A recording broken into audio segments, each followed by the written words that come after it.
But so how do you cut your teeth into politics, man? Where's the story start? I've always kind of been in the community, part of something, Okay. but I've been in law enforcement most of my career. 20 years as a cop here in Jackson County, most of that as a detective. Okay. And I was also the professional side of my life. That's on the left side of the professional side of my life, I guess I should say. On the right side, I've been a singer-songwriter, so I've been out and I've met people in a different kind of way. I don't right. Really, probably more friendly environment, right? They're more happy to see you. That's right. When you're a musician and you're a cop, both of those jobs require you to work off of tips, right?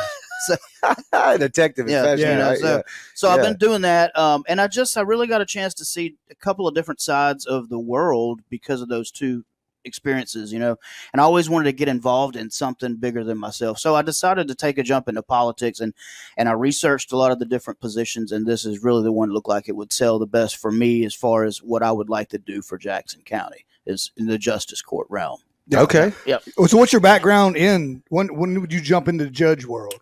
So I've never been a judge. In Jackson County Justice Court, you have 4 Justice Court judges. Okay. In Mississippi, you're only required to have a GED and be a registered voter in the county to run. So I have a master's degree in criminal justice, and I'm halfway through a PhD from Liberty University in criminal justice now, and I have a big background in law enforcement. And I retired a couple years ago and became a teacher. So I work at Mississippi Gulf Coast Community College. So I work a lot with young people. What do you teach out there? Criminal justice. Okay. I run the criminal justice program for the whole school now. I'm the lead instructor, but the caveat to that is I'm the only instructor. Nice. There you go. So, nice. So I've really gotten to see a lot of what's going on in young people's lives, I guess you could say, and I want to try to do something different that's not been done before with justice court in that regard. So that's kind of my background to why I'm doing this as part of it. Yeah. We talked earlier, justice court's a little different than the rest of the court, officials. Can you explain that a little bit? The simplest way to put it is if you got a speeding ticket in the county or by the highway patrol, if you got a traffic ticket or you got domestic violence, any type of misdemeanor that happens in an unincorporated part of the county, that would fall into justice court. Or it could be game and fish citations, hunting citations.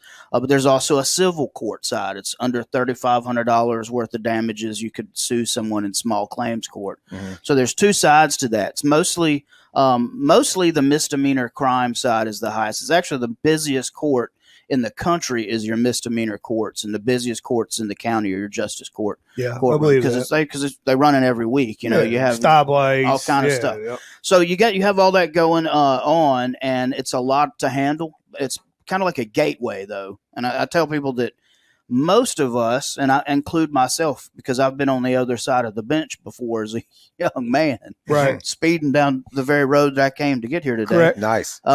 I learned my lesson there because the judge at the time, Judge Gary Roberts was his name, had a program where he would, if you were under 18, he would take your driver's license and they would hold it for 30 days. And if you didn't get in trouble, you got your license back and they dismissed the ticket. Okay.